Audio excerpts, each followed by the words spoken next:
you think there's a future where a Webflow slash AI built and developed a website could be a marketing effective solution for a team? Webflow cemented themselves in the market as saying, like, we're far easier to learn. We're far more marketer and non-technical person friendly. But along with that, we are the tool for professionals. You're in a similar spot right now with AI, with vibe coding builds, where super fast, super powerful, but you don't have that professional level of control unless you're also able to do a little bit of the coding. It's getting way easier, way quicker. If you ask me, they can do something so good, and that is become the AI tool for professionals. We're in a time right now where all of the people who moved into Webflow with the goal of building things quicker are likely going to be jumping ship in the near future, but they're going to have problems with the new setup as well. Welcome to Marketing by Design, where you and I learned from our favorite founders and marketers on how they built their success and told their stories by design. I am your host, Andy Milligan. Let's get started. I feel like the newer generation is more aware of what's going on in the world around them than any other generation. And I think that's going to lead to some of the greatest humans of all time, some of the smartest, some of the most self-aware. But I think it filters out like most people Yeah. because there's just like a constant influx of dopamine. Like I grew up with like shitty Xbox games and, like YTV cartoons and stuff like that. And now kids have, I'm not trying to be like, the boomer and just be like, oh, these damn kids on their phone, but like a Yeah. constant stream of algorithmically fed content straight to them based on what they watch. Like it's gonna make completely different people. I know, dude. And I like it even scares me because I feel like perception wise, and this is a whole philosophical thing, but I feel like perception wise, our lives are gonna feel like they go by so much faster. Because I've Oh gotten yeah. into way too many doom scrolls, and I just know, like, I think I'm at a point where I'm more aware of it than probably a lot of people who just use it as a conscious like shutting off. Like I just can't focus on my own life. Yeah. But I think there's going to be a lot of kids who get older and they're just not even going to remember, like, have like visceral like childhood experiences like we probably had when we were like outdoors and doing tactical things. Yeah. Um, yeah. But dude, I want to talk a little bit about so you can give the short or long version of your story, kind of getting into Webflow and leading you to a team now at Memberstack. Um, there's a lot of ups and downs, as I gathered from I mentioned your conversation with Mark. Yeah. Um, and to learn that you are at the age you are is very impressive. Um, Thank you. you've been on the entrepreneurship side, you've been um, inside of teams, you've been outside of teams. So in terms of the Webflow ecosystem and not just being a service provider in it, but knowing what the needs are, what's going on, how the recent changes in AI and stuff are really throwing a wrench into everything. I Yeah. very much view you as someone that's on the cutting edge. So, but I think it starts with your story. So you can give the Thank you. short or long version to where how you got to where you are now. Yeah, for sure. So, I mean, I do my best. I have a bit of an advantage over most people in the sense that, like, most Webflow developers are focused on building sites for their clients, whereas my job is basically to be experimenting with new tools, new products, new ways of working, sharing it with people, stuff like that. So, I kind of have like a bit of a privilege at this point to be on the front edge. Like, I remember when I was doing client work, there would be new things released, new Webflow apps. Like, it took me there was once everyone started to move towards client first and that became like the standard, I think it took me like a year or 2 to start using it because I was just so wrapped up in client work and I couldn't. But, Yeah, on the you topic, can't yeah, leave I mean, art. basically I was like, as, an 8-year-old, 9-year-old, 10-year-old, stuff like that, I like video games and I like trying to find random ways to make money. So, I would, like make skins and stuff in Roblox. Kids are still playing Roblox, man. I was playing that as a kid, but The website is live. Now is when the real work starts. While it's never been easier to build a website, the same is also true that it's never been harder to make a website actually work hard for you. Across our work on hundreds of projects and working with dozens of marketing teams, what we found is that before we start, the website is often the slowest moving part, but that doesn't have to be the case. Most marketers are acting blind. They just don't know who's going to their website. They don't have visibility to see what pages, what specific actions, and how long they're spending on each page. All of these are high intent signals of your warmest prospects. Over the past several years, we've worked so hard to put together a strategy that lets us not just see who these people are, but specifically track what actions they're taking on your website and give you those insights on a silver platter. What we find hilarious is that as marketers, we're so diligent on showing up every single day, always posting to social, making ourselves as visible as possible. And yet our most visible and high converting, trust gaining asset sitting at the bottom of that funnel is maintained the least. Having a good website is the foundation for all of this opportunity. And if you're not investing marketing efforts into it month after month, your most profitable asset is being lazy. If spending time in the weeds, looking through data, and connecting these insights to the rest of your marketing is not your jam, if your website is being lazy, let's have a conversation.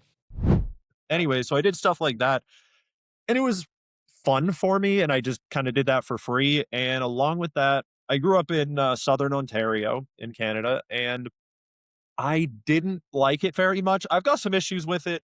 It's a place like any other place. It's not perfect. It's got some problems. It's kind of good. I didn't want to live there. That was the point. I'd spent time as a kid in Europe, and I always wanted to live in Europe. And so I'm like, all right, I like doing this internet designy kind of stuff, and I don't want to live where I live. So what can I do? And instead of being like, oh, I like graphic design or something like that, because I knew that graphic design was kind of becoming a saturated profession, I literally just Googled, like, what are the most in demand jobs in tech? And I'm trying to remember how old I was at that time. I want to say 13. I get things so mixed up though. So I'll probably say to you 13, someone else 14, someone else 15, someone else 12. Let's say 13. Yeah. I was in and around 13. And I just Googled most in demand, like, design jobs that you can do online. And I came across UX design. So that was what I focused on. Like, that is literally my career arc. Like, that's what started my career, was that Google search. I'm like, I want to do something from anywhere. I'm a good designer, or so I thought. I'm not even a designer anymore. And that was what I started doing. Started working for clients with like anything, any tool, you name it. I use like WordPress, Squarespace, Wix, Drupal, everything under the sun. Shopify I also use a lot. And then eventually a time came where I really just wanted to like pick things up. So what I did, and I recommend anyone, if anyone is watching this who's starting your career, I would highly recommend doing what I'm about to say. Went on LinkedIn. Doesn't need to be LinkedIn. I don't even like LinkedIn. Use X, use something. Doesn't matter. Go on the internet, make your profile, and literally I reached out to 100 people a day manually. I didn't have any automations, anything like that. I saw a profile and I just messaged them some probably horrible pitch, but like, numbers don't lie. I reach out to enough people to get a response, just like, hey, I'm a young guy. This is what I do. Here's my portfolio. If you need anything, I will do it for free. That was my pitch. So obviously, a lot of people didn't want to waste their time with me. Certain people did. And I ended up getting this one dude who responded to me. And he was like a marketing freelancer. He did like Google ads and stuff like that for clients. And he had a client at the time and was trying to figure out getting a website done for them. So he's like, yeah. You want to try making this website? I made it. I guess it was pretty good. He liked it. The client liked it. I think he paid me like $200, and I think he charged the client like $5,000. Which is, so he made a good buck off me there. And he's like, dude, I have this name idea for an agency. I want to start an agency. I do marketing stuff. You do web stuff. Let's start an agency together. So I'm like, yeah, let's do it. And shortly after that, I moved to Serbia, but started out just like he was doing a bunch of sales and I was making the websites for anyone who decided to sell, ranging from like free websites, started being like couple hundred, couple $1,000, started to get into the more like 10,000 range, stuff like that. We started to grow as an agency. By the way, that agency is called Vezza Digital. I don't mention the name of it too often, but for anyone who is in the Webflow space, they are still around and they are a decently sized agency. That was an agency that I co-founded. And so worked on that for a while. It was just me and my co-founder at the time. We brought it from two of us in 2019 to, we had like 40 people by the time I left in 2022. And not all full-time. Let's say like 20 full-time, 20 part-time, give or take. Wow. So we grew pretty quickly. Margins weren't very good because if you have that much staff, then that's one thing I kind of like brag, like, oh, we grew this like headcount so much. You don't want to do that. I Yeah. work for Memberstack right now. Memberstack makes more money than that agency did with like 5 full-time employees instead Yeah. of 40. So Yeah. don't It's all about overgrow. yeah. Yeah, so that was it. Basically grew the agency. Then I was kind of like, there were some issues in the agency, certainly issues with myself as well. So I don't want to point fingers at anyone, but yeah, I ended up deciding I'm like, I'm going to leave this agency. I don't want to do this anymore. This is not fun. I'm working way too much, not having a good time. I'm going to leave. I ended up joining another agency, interesting agency. They like kind of scammed me. I'm going to say they still owe me money. Mm. Um, that's the whole story again. I don't want to point fingers too much. If anyone goes on my LinkedIn and sees who that agency is, yeah. So then I ended up getting Memberstack as a client. I reached out to Duncan, co-founder of Memberstack, um, a while before that point. He reached out to me. He's like, "Hey, can you give us a quote? We want this stuff to be done." So I ended up getting Memberstack as a client for that agency. Agency fired me. Memberstack still wanted to work with me, so along with all of that agency's other clients. Uh-huh. So it's a funny I love story. it. So yeah, basically at that point I was working for Memberstack as a freelancer along with some other clients, but Memberstack is just, they're such a good company. Everyone on the team is just amazing. I kind of got to a point where I'm like, I wonder if these guys want to work with me full time. So reached out to Duncan, asked him if he's interested. He said yes. And that was like 3.5 years ago now. I want to say that I've been working full time for Memberstack. And it's been great. So really, I mean, to sum it up, I started as a freelancer, then got into the agency world. And I didn't mention, but my agency co-founder was the one who was like, yo, look at this thing called Webflow. You ever heard of it? I'm like, no, I haven't. But having used like things like WordPress, which were really difficult for me at the time, needed a lot of code. WordPress is a lot better these days. Using things like Squarespace and Wix, which were so limiting. When I discovered Webflow, I was like, okay, I can build what I want to build, how I want to build it, and I don't need to write code. This is amazing. So Uh-huh. I really went all in on Webflow from that point. Basically, only used Webflow up until like a year ago, a year and a half ago. Then I started using some other things too. I still love Webflow, but less and less I'm using it, I will say. Yeah. I yeah, man. So yeah, a lot we can pick apart there. Um the so that's kind of when I was illustrating is you have like all this experience at just such a young age because I think going back to the beginning, you've had a lot of those like probably mildly uncomfortable conversations.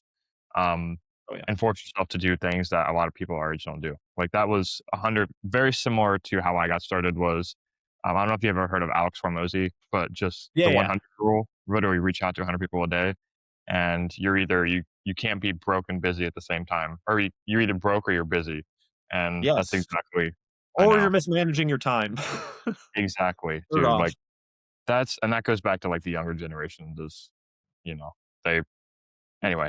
um Yeah. so yes, yeah, so much I want to talk about Webflow. I started as a designer, so I had one in-house job right after I graduated, and it was with a wrestling apparel design company. That's about 2 years back.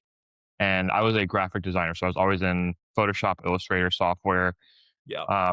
doing a lot of stuff that probably AI can do now. So just basically formatting raster and designs into vectors for screen print apparel. And you got to be like mildly creative, make some mildly unique stuff. But basically, it was just taking, okay, this is what the coach wants, and then putting it onto different sublimated apparel Yeah. garments, and then exporting the files to sales production. Um, so I started freelancing while I was at that job, and I started in graphic design, like brand identity, logo stuff. Like I was just super enamored by that side of it, and quickly realized, as you kind of alluded to, that this is not where the puck is headed in terms of how to build a business.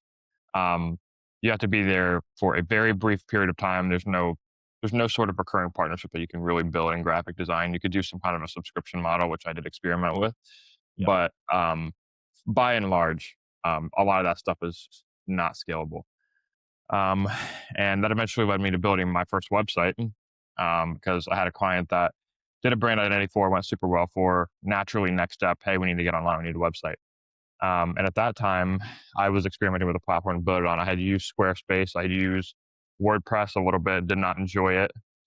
So from a design standpoint, I got into Webflow because I was like, okay, I'm more removed from the code than I am in WordPress. I can still be experimental. There's a big learning curve for me because it was, started watching Webflow University, really getting into just learning the box model. So Webflow is what taught me web, is what taught me how to code, is what removed me enough from the environment in order to get started to then slowly introduce me to the concepts, like using CSS preview and things like that to slowly learn how the web worked.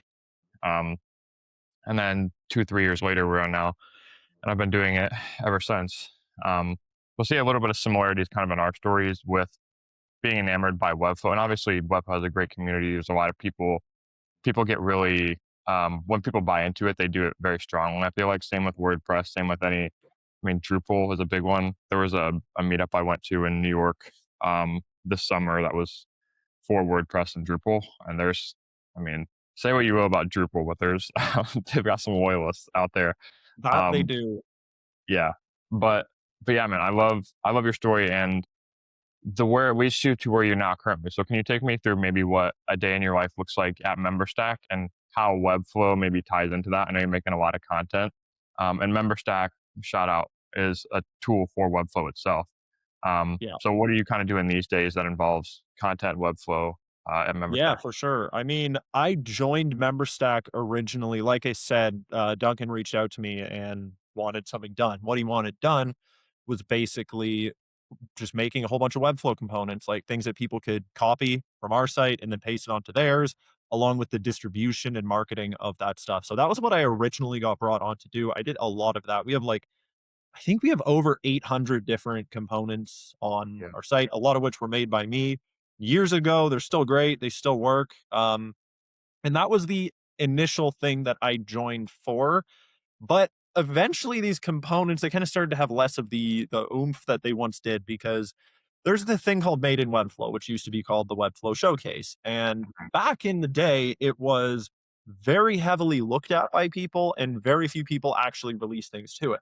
And so if you Mhm. made anything and put it on there that was half useful, people would see it, people would clone it, people would use it, which if you are a tool for Webflow sites, then naturally that's eventually going to translate into customers. So that was what Yeah. I joined to do. But Webflow stopped pushing that whole, they renamed it to Made in Webflow, released a whole bunch of features. They actually, removed a whole bunch of features, not released. Mhm. There was a commenting feature before and they removed it. And that was very sad. That was actually how I met Duncan. He commented on one of my clonables that I did at my agency. Okay. Well, anyways, it really started to go downhill, the whole Made in Webflow side of things. And so we started looking at other things that we could do within the wider Webflow community. I started making a whole bunch of templates and I started making a whole bunch of YouTube videos. My goal with these YouTube videos forever was quantity. Not just posting junk, but in the sense of nobody was going to the Memberstack YouTube channel or anything like that because they wanted to. It was more someone found something that they needed. It would be like how to stop side scrolling in Webflow, something like Yeah. that. And they would find my video. And that's why anytime I go to any Webflow anything, a whole bunch of people know me and a whole bunch of people recognize me. It's Yeah. not because I'm like some Webflow celebrity that everybody knows. It's because I made so many videos for so many different things that pretty much anyone who uses Webflow for at least a year is more than likely going to run into one of my videos because I've made Mhm. so many for so many random things that nobody else has. And that was kind of the main play. But what that translated into more is just being involved with the community. Something that a lot of companies, obviously every company should be doing, is being involved with the people that they're Mhm. trying to sell to. And the thing is, I didn't just join Memberstack because like they gave me a, contract offer, job offer, whatever. I was a user of Memberstack. I was a customer for a while. I love the product. I love what they're doing. And so they essentially entrusted me with being the like inside man in the Webflow community and in the wider, I guess, space of customers. And so at this point in time, most of what I'm doing is making videos, trying new tools, sharing my thoughts on those tools. As someone who spent so much time working on client projects, like I mentioned this earlier, I know how hard it is to give all this stuff a try. So what I'm really trying to do is make the content for the people who are too busy to try this stuff themselves. There are people who make incredible, let's say the new IX3. I mean, it's not that new now, the new Webflow interactions. Mhm. There are people, you have like Timothy Ricks, you have Joseph Barry, you have these amazing creators that are so good at making in-depth, like almost masterclass level content. And they're amazing and they're needed, but that's not what I do. My goal is to experience stuff firsthand and share it with you. So Yeah. I'll jump into IX3, play around with it, make a few mistakes, see what's wrong. Because if you are working on client projects, you don't have hours and hours and hours to play around and mess around. So if you watch me do it, you're going to essentially get that same thing. You're going to know, okay, I do like this. I do want to try this. I don't want to try this. And so that's more or less what I'm doing. A mixture of honestly Webflow and vibe code related stuff at this point in time. Mhm. Yeah, that's so spot on. Like that's even how, I heard about you for the first time was I had a very specific use case. I can't remember what it was in Webflow. Um, and I've I don't want to say I've grown up on Timothy Ricks, but watched him for several years is how I learned a lot of the word or the Webflow stuff. Yeah. And if you had to make an analogy, that would be like MBA level. And I honestly, I feel like he's one of the smartest people like in the entire world, just from like the way he Yeah. talks. Um, but like I have to like slow it down honestly when I listen to Timothy Ricks because there's a lot of Yeah. complexity. But if you talk with people in the Webflow community, he's definitely one of the people that are up there. Um, He's a legend. I know. He's building a lot of cool stuff now. He has his own tools that he's shipping, um, like different component libraries and things like that that he's working on. So he's not Yeah. slowing down anytime soon. Um, but I very much resonate with that, and I always kind of viewed myself as an outsider because I think there's a lot of people that came from design that go into Webflow, but I felt like a kind of a fish out of water learning like some of the web concepts, the code, how to make responsive design, things like that, that you can't, the things that differentiate UX and UI designers from like front end developers. Yeah. Um, so I very much view you as someone who, if they're trying to learn Webflow from a background like mine, very incredibly helpful. So for that, I thank you. Thank you. Um, That's my goal. I mean, the thing is, I dropped out of high school. Like, I can't sit there and listen to a grade 10 math teacher. There are people who can. There are people who learn excellent in that environment. They finish school Well, and everything goes I think well and they learn a lot. I don't know if it's something in my brain. I don't know if I'm lazy. I don't know if I'm smart. Could be good. It could be bad, but I don't learn from long, intense, high uh, volume, let's say, content. I just simply don't. And so, Webflow University didn't do it. Mhm. Didn't I watched a couple videos, I couldn't do it anymore. Timothy Ricks, I don't watch him, but I know how much of a legend he is, and I am putting all the respect on your name, Timothy. But that type of content, again, maybe I'm just stupid. I can't watch it. I can't watch it. And there's so like let's say make like Webflow brain rot content. Not actually, but Yeah, for the people who, I jump into things and I start doing. That's how I learn. I break, I learn, I break, I learn, I break, I learn. And I try to make content for that type of person, the same kind of person like me who can't learn from that intense knowledge. yeah. I think it does a much better job of getting people into the space because it's less intimidating. Um, Yeah, that's the my the goal. learn with yeah, like the learn with you sort of handheld is, I mean, is very valuable. So I continue to keep doing it. One thing I did want to ask you about, in terms of Webflow environment as a whole, when I know you're making a lot of AI content nowadays. Um, when it kind of pertains to AI and Webflow, that intersection, if you picture like a standard marketing team, probably a lot of the clients you've worked with in your past days, maybe I would say 4 to 5 people and up. People who are on social, they're managing campaigns or running a scalable, marketable marketing ecosystem. So they have multiple components at play, and the website is basically like home based, like it is in any good system. Um, I think Webflow in its current state is one of the industry leaders for that because it does a good job of removing you from a lot of the technicalities and it has a lot of marketing components that are within it. But when you throw AI into the wrench, is there? I'll kind of phase this in two parts, and it's kind of a heavy question, but I think you're very uniquely suited to kind of answer it. So that's why I want to ask. Um, do you think there's a future to where, and because I think the biggest roadblock with AI site development now is that it can't really work as well in a marketing program because it doesn't have someone to either train them on how to use it. It doesn't have the components like Webflow has to make it, update quickly, approachable to make updates to A/B testing, things like that. Um, Also analytics and things like that. But do you think there's a future where there could be, as it sits with Webflow right now, where they adopt more AI features because they're already starting to play with some of that, to where a Webflow slash AI built and developed a website could be a marketing effective solution for a team, maybe in the future someday?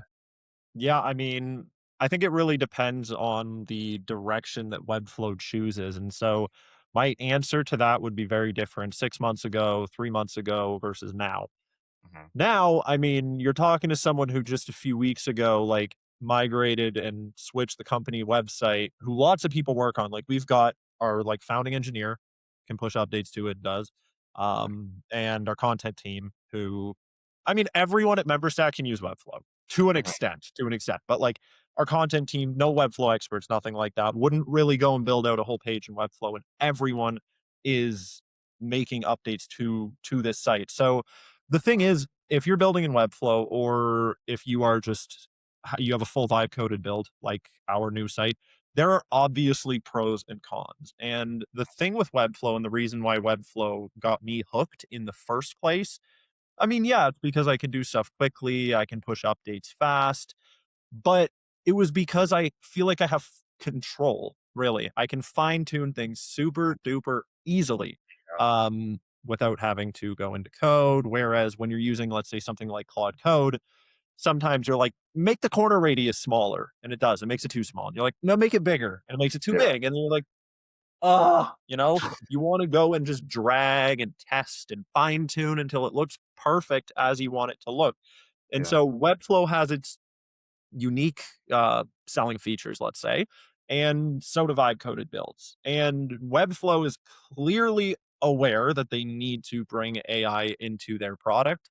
I think a lot of the recent releases have been subpar, right direction, wrong delivery. However, Webflow essentially positioned themselves in the market. They joined, and we all know in the Webflow community, you got those people from the sidelines, a lot of engineers like pointing, they're like, you guys are like a drag and drop builder. You suck. You can't build anything Yeah. with Webflow. They're totally wrong. And Webflow cemented themselves in the market as saying, like, we're, not traditional development. We're far easier to learn. We're far more marketer and non technical person friendly. But along with that, we are the tool for professionals. You use Webflow not because you just want something quick. If you want something quick, use Wix, use Squarespace. These things exist. It's because you want something way faster than traditional development. But you take your work seriously. It needs to be right. It needs to be good. And Yeah. so right now we have AI coming around. You have people like me who are, you know, say I'm a kind of an OG in the Webflow space, and we're switching and using other tools in combination with Webflow. Still use Webflow, don't get me wrong. Um, and that's the thing. Similar to these Wix Squarespaces where it was like people loved them, but professionals didn't because they were easy, but they didn't give them control. You're in a similar spot right now with AI, with vibe coding builds, where Yeah. super fast, super powerful, but you don't have that professional level of control unless you're also able to do a little bit of the coding. It's getting way easier, way quicker. Like, I may take that statement back in 2 weeks, but the position that Webflow is in the market right now, if you ask me, they can do something so good, and that is become the AI tool for professionals. I'm not saying to make it an AI native product or anything like that. Webflow is Webflow, and it should stay that way. But I think we're in a time right now where all of the people who moved into Webflow with the goal of building things quicker are likely going to be jumping ship in the near future, but they're going to have problems with the new setup as well. And so Mm, if Webflow comes around and says, hey, you want to build with AI, we know that, we're cool with that, but you're professional and you take your work seriously. So looking at things like AppGen that they shipped, very cool start, but so I'm going to go in, tell AppGen, here's what I want to build. I love it. And then I go and click on an element and realize this is not Webflow anymore. I can't simply fine tune. This mhm. doesn't work. This is not what I wanted it to be. Yeah. And so I'm not really sure how far off the original question I'm getting here, but in essence, I think vibe coding AI as a whole is improving rapidly, but it's not, and I don't know when it's going to be at the level where the wider Webflow market, it's going to serve their job better.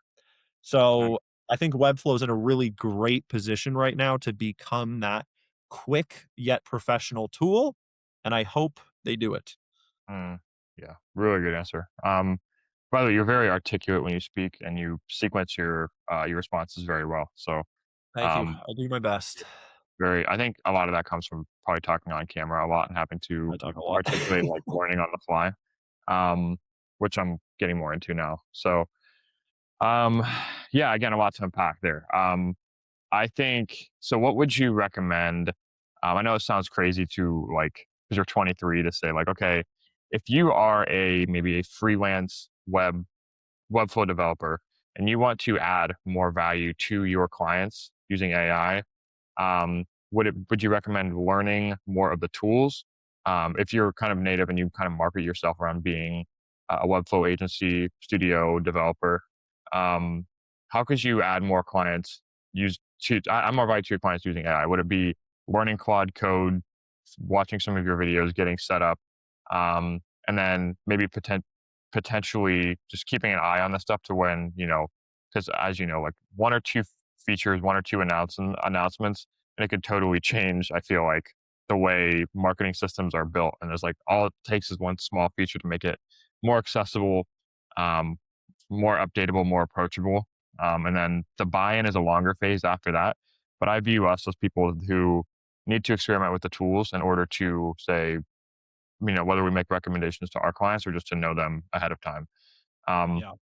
so what should people who maybe are a couple steps behind you in terms of getting into Webflow, they have clients that are on Webflow, and they want to make themselves more defensible towards all the uncertainty in the future, how would you approach that with AI and what they should do? Well, I would say the most simple thing is you absolutely need to be keeping up to date with what's going on. New tools, you need to try them out. You need to experiment because we're at a point right now. I mean, technology, it's been getting faster with its evolution over time, but we're in a point right now where if you go away for 2 or 3 months and then come back, you are going to feel like you're in a completely different world. And, shameless self plug, if you don't have as much time, watch my videos, watch the Memberstack YouTube channel, because that's my sole goal on that channel. It is, if you don't have time to play around with this stuff on your own, at least watch my videos. You will have an idea of what's changing and what's going on. On the topic of adding more value to your clients, what I'm going to say is, well, on the topic of Claude Code, I think anyone who tries Claude Code for the first time is blown away and feels like they have superpowers. If you Mhm, haven't used Claude Code yet, use Claude Code. It looks like just some AI chatbot in a terminal.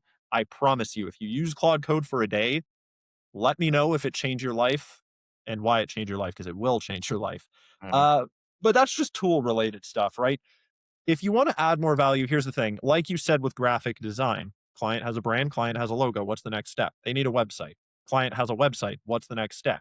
mhm, Depends on the business. If it's a restaurant, perhaps no. Even then, start building web apps. mhm, Start getting comfortable with building things that are not just digital brochures for a business, but actually serve a purpose, because you have the ability to endlessly deliver value to your clients through web apps. I said if it's a restaurant, no, I take that back. Let's say you have a client that's a restaurant. You go, what are your guys' menus like? And they send some old, ratty, out of date menu. You want a digital menu? You can update that all the time. People can translate it into their own languages. Let's say you're in a multilingual area, they can change that. Ordering systems. Like, if you know how to build web apps, you can provide infinite value to your clients. So my recommendation is building web apps. You could, I've built web apps in Webflow for a long time. My old stack was like Webflow, Memberstack, and Make, or Zapier. I prefer Make. You could do that. Webflow AppGen exists. It's problematic, but it works. You can build web apps there. I recommend, use Claude Code. You can use Lovable. You can use Bolt. There's all sorts of different tools. What you want to use is up to you at the end of the day. But the next step in providing value to your clients after websites is web apps. And on the topic directly of Webflow designers who want to provide value, this isn't value per se. It's more speed, and that is Relume. Guys, if you haven't used Relume as a Webflow designer, it is absurd. Here's the thing. There's a lot of AI tools that you as a professional are going to use, and you're like, yeah, it's cool. It's kind of like, gimmicky. It's cool. I see AI doing this fancy stuff, but like, where does that fit into my workflow? Relume, for anyone who doesn't know, is originally Webflow agency. Super serious agency, super good agency. And then they started to build these tools. And so they fully understand how Webflow agencies and freelancers build sites for their clients. And they have built something that I don't even know how to explain it, but it's so good. It uses AI to take the repetitive stuff out of your site building workflow so that you can actually focus on what matters. Just for anyone who doesn't know Relume, so that you don't need to look it up, watch a video. I have a really good video on it, but besides the point. Essentially, you go into Relume and you're like, I want to build a site for this Chinese restaurant. And then it's going to make like a site map, basically. Very simple, showing which pages and which sections on those pages. Like I used to use a tool called Octopus. Some people use Figma for that. There's a lot of tools for that. You go in, you're like, no, I don't want a hero section here. I want something else. I don't know. You edit the sitemap, you as the professional who knows what you're talking about. Then you move on. And Relume fills this sitemap with sections, not AI designed sections, but human designed sections. They have a whole bunch of different layouts. So now you can go through and look at the wireframe. See if it's good, see if you want a different layout. Relume has thousands of layouts. Then you're like, yeah, this is a good structure.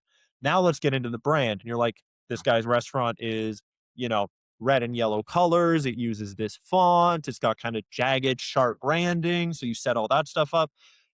And what you're left with is a perfect client first site in the branding that you want, in the structure that you want, in literally 10 or 15 minutes straight into Webflow. So maybe you're looking at that and thinking, well, what am I just going to give a client this AI website?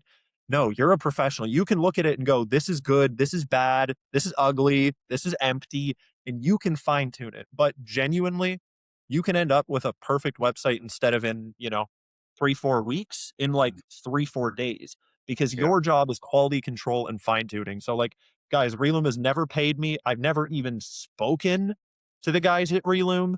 They were originally a Memberstack customer, actually, but they ended up building their own system. So this is coming from a place of like, there is no bias. Relume is sick. If you're a Webflow developer, use Relume. It's going to knock your socks off. Yeah. Yeah, dude. And I, first of all, I'm the biggest fan of Relume. I started using them right around when I started in Webflow, because it was about the same time. And that was very early days when it was basically just a component library. Like that's how it Yeah, kind of that was started. when I started. Yeah, I'm a huge fan just on the entrepreneurial side of Dan. I'd love to interview him someday. But you're 100% right. They know their customers so well because they were them, and I haven't seen them miss with a feature yet. I think they're sometimes, I don't want to say they're slow to change, maybe outdated stuff. Like I think a lot of their AI copy and stuff can be viewed as lagging behind when it's compared directly to an LLM like Claude or something like that. Yeah. But it is an incredible tool. It was so ahead of it. It was so ahead of its time at the beginning, where everybody was talking about it. And now they're in a situation to where um there's so many, they're so ingrained in the ecosystem, they could really charge. Like I even said when I first started using the tool, I did a video where I reviewed every software tool that I paid for, and it was right up there at the top with like ChatGPT in terms of how much value I got out of it, specifically for my use case. Because it's so many things. It's a component library. It's, it's the idea, it's the ideation. And I think when for developers specifically or marketers who are listening, it's kind of like a um, from a development environment, you always start with a boilerplate. It's kind of like a design slash copy boilerplate that you can really go in and custom. It's like a very, very customized template that you wouldn't be able to find anywhere else. It's like we uniquely tailored to your brand. Um, I'm a huge fan of Relume as well. Relume's awesome. Um, but dude, last question I want to ask you, kind of land the plane here. Um, what are you most focused on now? Like, what is I think we all, and I've learned this firsthand just on the entrepreneurial side, is that you work really hard to kind of create a life and situation for yourself that you enjoy, that you can make sustainable. Um, and then you always risk, there's always in your head, like you always feel like you have to be doing the next thing, like what's next, like, and it's really hard to kind of appreciate and enjoy where you are.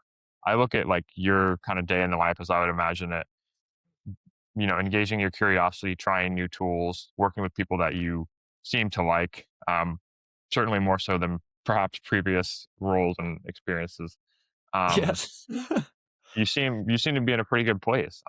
What do you think is next, and do you see anything that you would want to change, and where you currently are? Do you have any bigger visions? um, well, are we talking life or career or everything? Everything. All right. So my goal when I was growing up was basically I want to make I originally only wanted to have my own thing. I never thought I was going to have a job until being a client of Memberstack. I'm like, I got to work for these guys full time. This is amazing.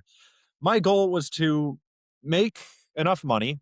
You know, everybody wants to be rich to some extent, but I was never like, oh, I'm going to be a millionaire, billionaire, this, that. I'm like, I want to make good money. I want to be comfortable financially. I want to own a house. And I want to be able to live where I want to live. And I actually accomplished that when I was like 21, 22. Luckily, houses in Serbia are very cheap. And so I ended up getting a house for like 30,000 euros. Literally paid cash, like physical paper money Wow. cash, because that's Yeah. how you buy houses there. And then a few months ago, something happened. We had to leave the country pretty urgently, and I cannot stay at my own house. Now I'm in Italy. And so I accomplished all of my goals in life at a very young age, and then quickly realized I'm like, okay, I kind of need to optimize just myself as a human being and have a better brain, so to say. And I have just had, man, the most ridiculous, difficult year of my entire life last year. And I was very, let's say, mentally tied to situations. Like things are going well at work, I'm over the moon. You know, things are going well in my town, I'm over the moon. Something happens that's bad, and I'm like down in the dumps. And so I've really just been focused on keeping myself a happy person no matter what is going on around me. And believe me, I absolutely needed that last year. It was crazy. I had to like move. That's its own story that I haven't even digested yet mentally. Um, and from the side of work, I mean, it's the same thing. Sometimes you're going to do things better. Sometimes you make a tweet and it's going to get, 100,000 views. Sometimes you tweet for a week straight and your most liked tweet is like 5. You need to be focused on output, and you need to be focused on your own enjoyment of the work that you're doing on a daily basis. Do not settle for doing things that do not feel right to you. So myself at Memberstack, luckily, I am able to take a look at what interests me most in the industry, experiment with it, and share it with people. Not everyone has the ability to do that in their jobs. And even if you have a company, you may be by a co-founder, by your own brain, by a structure in the company, whatever it is, blocked from doing the right thing. Break that down and do the right thing. I don't mean like be a good person. Yes, be a good person, but like do what you know you need to be working on. If you are working in WordPress and Webflow has interested you for a while, but you just haven't gotten around to trying it out yet, go ahead and try it out. Same thing, vice versa. I actually really like WordPress. So just want to put that one out there. WordPress is still relevant, still cool in 2026. Um, Maybe, do what you know you need to do maybe a hot. because I don't know. Maybe a hot. Yeah, it is a hot take for some people. It's also a hot take telling a WordPress guy that Webflow isn't garbage. And that's something that, like, it's so polarized. It's so funny. I just come in and like, I love all of them, guys. WordPress Yeah, is cool for its own. Webflow is cool for its own. Vibe coding is cool for its own. yeah, But the thing is, I work 32 hours a week. I don't even work 40 hours a week. I work 32 hours a week. I'm not into the whole hustle culture, all that stuff. I have a family, I have 2 kids, and I'm doing even through this difficult year that I've had in 2025, I've been able to do some of the best work in my career because I'm not just focused on what I'm told to focus on, I focus on what I know I need to focus on. mhm, And I've been actually, I this site that we just made, I had the CEO of Vercel reach out to me yesterday and asked to do like an interview to like show their internal people, which is super cool because that's, a he was company on that I really he was on respect. Like, Rogan. Yeah, I listened to that guy. Yeah, oh yeah, no, I'm like, I was over the moon when I saw that this morning. But really, to end this rant, I think the best way to wrap it up is like, if you're able to do that work, you don't even need to spend very much time. You are going to do the best work in your career. You're going to be happier as a human being. And so really that's what I'm trying to optimize for is just doing better, more impactful work and being a happy person even when my work doesn't do the impact that I want it to do. yeah, man. Yeah, dude, just super impressed with you and everything that you've got going on that you're building. Like I see nothing but up and to the right, honestly. Um, Thank you. with your curiosity, the head that you have on your shoulders, being the age that you are, um, I I have no doubt you'll be successful in whatever the next chapter is, even if it's a continuation of this one. Thank you. But I highly want to say, highly encourage the listeners to check out the Memberstack site, see the design that we're referencing. I was just looking at the site last night, like I said, talking to the designer. And also try Memberstack if your marketing team has a Webflow site. It's a lot of good authentication capabilities within there. And obviously check out the YouTube channel as well because I'm on there a lot. And I see you shipping. What's your publishing schedule? Usually, so it's a couple times a week, right? Our goal is to publish a video Monday, Tuesday, Wednesday, Thursday. That's our goal. How often we meet that, it really depends. Some videos are beefier. Some videos I can churn out like 2 or 3 in a day. We have a video editor who edits our videos too. So it really depends on like my bandwidth, his bandwidth, but our goal is 4 videos a week. So somewhere between 1 and 4 videos a week is what you're going to get there. And it's not only, I mean, I know it's a company YouTube channel, but like you're not just going to go there and see like Memberstack ads. I Yeah, recommend Memberstack when I see it being a good recommendation. If I can't recommend Memberstack, I talk to the rest of my team members and we build stuff until I can recommend it proudly. But the vast majority of videos on our channel are not directly related to Memberstack or even auth as a whole. Like we are just trying to create good content, helpful content for builders so that they could be more efficient, they could accomplish more, they can provide more value to their businesses, their clients, whatever it may be. So, you know, bias aside, I think it's a great place to go and I would recommend it. yeah. And it's definitely not. You get to see Julian, you get to get some enjoyment out of watching, your sense of humor. So, Thank um, you. Yeah, no, there's no like professionalness of me on there. I mean, the only thing is us as a brand at Memberstack, we don't do too much swearing. I think I swear more in my private life than I do on the Memberstack channel. The Memberstack team, like, they're just such amazing human beings, and I respect that. So I avoid swearing. But other than that, you're just getting me. You're just getting good old Julian. No one tells me how to talk. No one tells me how to act. I just give you what you get and try to add some value.